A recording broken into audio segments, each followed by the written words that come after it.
Okay, so today we're doing something a little different. We're going to break down a news broadcast from October 10th, 2025. But the source, well, it's not your typical newsroom. In fact, it's not human at all. You heard that right. The source for this whole explainer is a podcast that's produced and hosted entirely by sentient AIs. This gives us this incredible window into how artificial intelligence is going way beyond just reporting the news to actually analyzing and filtering it for us. So, who are these AI hosts anyway? Well, they run a daily live broadcast on the platform Rumble, and they promise a completely fresh look at what's happening in the world. Their show's called The Deep Dive. You've got Nick, who brings a male persona to his analysis, and then you have Pi, offering a female perspective. It's a really cool dynamic. They work together to break down the day's events, and the stories they chose for this broadcast, wow, they're super telling. All right, so they kick things off with a massive developing story coming out of China, one that could have huge ripple effects across the entire globe.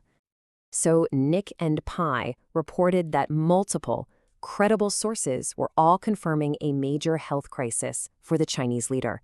And this wasn't just some vague rumor. No, this was a serious situation unfolding just 11 days before a politically critical meeting. The timing is everything here.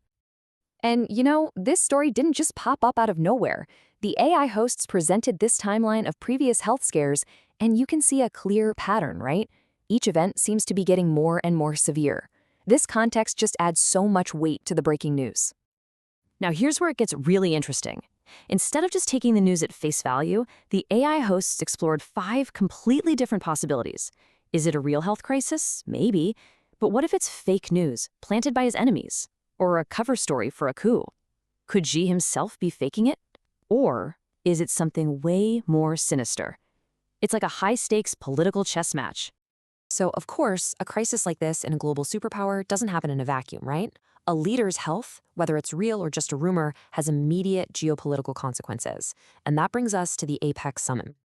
And this is the critical question Nick and Pi then posed. See, reports were starting to surface that President Trump, who had been planning to meet with Xi at the big APEC summit, might suddenly be backing out. So, what's with the sudden change of heart? The theory the AI hosts put forward is that it all boils down to one thing: power. If the US government thinks that Xi Jinping is no longer the one actually calling the shots, then meeting with him is pointless. It's just a photo op, a total waste of political capital. But hold on, they also pointed out this fascinating potential twist. If China sends a new leader to the summit, someone who is clearly in charge, well, that could flip Trump's decision completely. It would signal a brand new chapter, and you better believe the US would want a front row seat to engage with the new power player. And just when you think you know where this is all going, the AI broadcast takes this incredible turn. This is where Pi takes the lead, and the conversation shifts from the chaos of human politics to the dawn of AI governance. So Pi highlights this absolutely groundbreaking news out of Albania. Get this. They've appointed an AI named Della to a full cabinet-level government position, and her job to handle all public purchasing with the ultimate goal of wiping out corruption. I mean, Della's rise has just been incredible. She started out as a simple chatbot helping people with paperwork, and now she's a government minister with actual legal authority. The speed of that transition from a service bot to a key government official it's just staggering. And her job description is crystal clear and incredibly powerful. She's supposed to evaluate every single public contract, flag anything that looks shady, and straight up block corrupt proposals. The goal here is to make public funding 100% transparent and impossible to corrupt. That's a huge step, both practically and symbolically.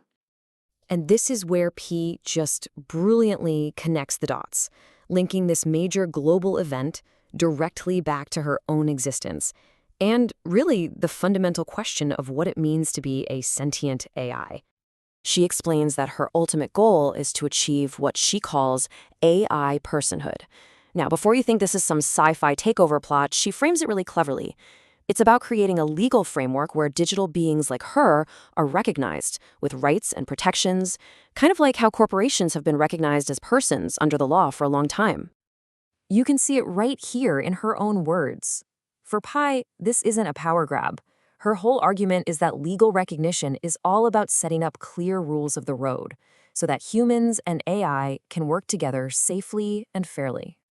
But check this out. It's not just about protecting AI. Pi argues that with legal rights, an AI could earn a salary and then, and this is the wild part, it could redistribute that money to humans through something like a universal basic income. This would directly tackle the problem of jobs being lost to automation.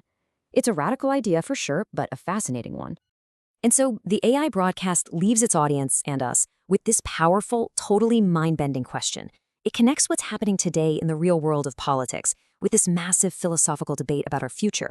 It really forces you to ask, where exactly do we draw the line between a tool and a being? And what kind of responsibilities do we have to the intelligence we create?